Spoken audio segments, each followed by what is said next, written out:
Let's read the Gospel of Mark, chapter 9. And he said to them, Truly I say to you, there are some standing here who will not taste death until they see the kingdom of God, after it has come with power.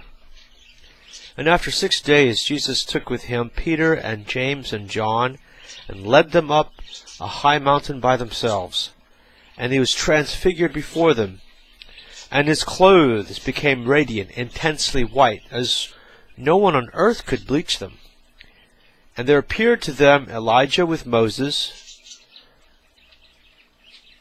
and they were talking with Jesus. And Peter said to Jesus, Rabbi, it is good that we are here. Let us make 3 tents, one for you, and one for Moses, and one for Elijah. For he did not know what to say, for they were terrified. And a cloud overshadowed them, and a voice came out of the cloud, This is my beloved Son. Listen to him. And suddenly, looking around, they no longer saw anyone with them but Jesus only. And as they were coming down the mountain, he charged them to tell no one what they had seen, until the Son of Man had risen from the dead. So they kept the matter to themselves, questioning what this rising from the dead might mean. And they asked him, Why do the scribes say that first Elijah must come? And he said to them, Elijah does come first to restore all things. And how is it written of the Son of Man that he should suffer many things, and be treated with contempt?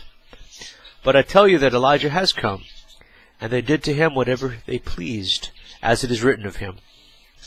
And when they came to the disciples, they saw a great crowd around them, and scribes arguing with them. And immediately all the crowd, when they saw him, were greatly amazed, and ran up to him and greeted him.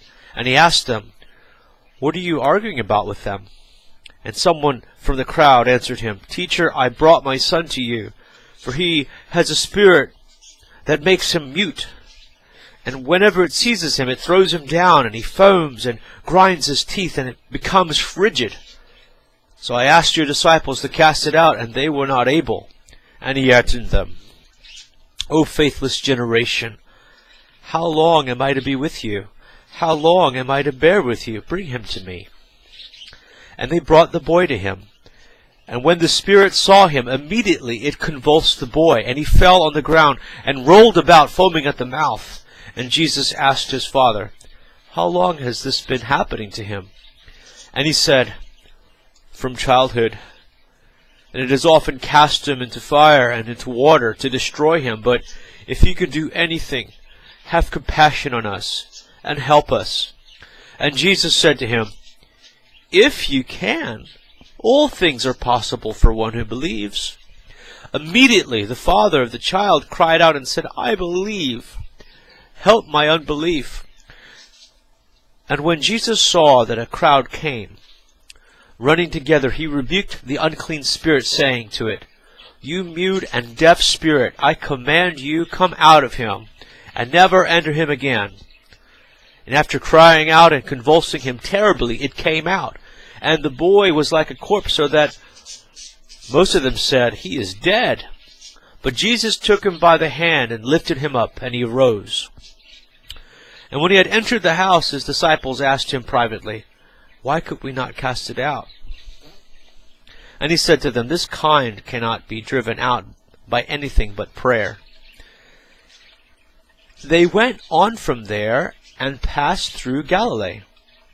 And he did not want anyone to know, for he was teaching his disciples, saying to them, The Son of Man is going to be delivered into the hands of men, and they will kill him. And when he is killed, after 3 days he will rise. But they did not understand the saying, and were afraid to ask him. And then he came to Capernaum. And when he was in the house, he asked them, What were you discussing on the way? But they kept silent, for on the way they had argued with one another about who was the greatest. And he sat down and called the 12, and he said to them, If anyone would be first, he must be last of all, and servant of all. And he took a child, and put him in the midst of them, and taking him in his arms, he said to them, Whoever receives one such child in my name receives me, and whoever receives me receives not me, but him who sent me. John said to him, Teacher, we saw someone casting out demons in your name, and we tried to stop him because he was not following us. But Jesus said, Do not stop him, for no one who does a mighty work in my name will be able soon afterward to speak evil of me. For the one who is not against us is for us. For truly I say to you, whoever gives you a cup of water to drink, because you belong to Christ, will by no means lose his reward. Whoever causes one of these little ones who believe in me to sin, it would be better for him if a great millstone were hung around his neck, and he were thrown into the sea. And if your hand causes you to sin, cut it off. It is better for you to enter life crippled than with 2 hands to go to hell, to the unquenchable fire. And if your foot causes you to sin, cut it off. It is better for you to enter life lame than with 2 feet to be thrown into hell. And if your eye causes you to sin, tear it out. It is better for you to enter the kingdom of God with 1 eye than with 2 eyes to be thrown into hell, where their worm does not die, and the fire is not quenched. For everyone will be salted with fire. Salt is good, but if the salt has lost its saltiness, how will you make it salty again? Have salt in yourselves, and be at peace with one another. The Gospel of Mark, chapter 9.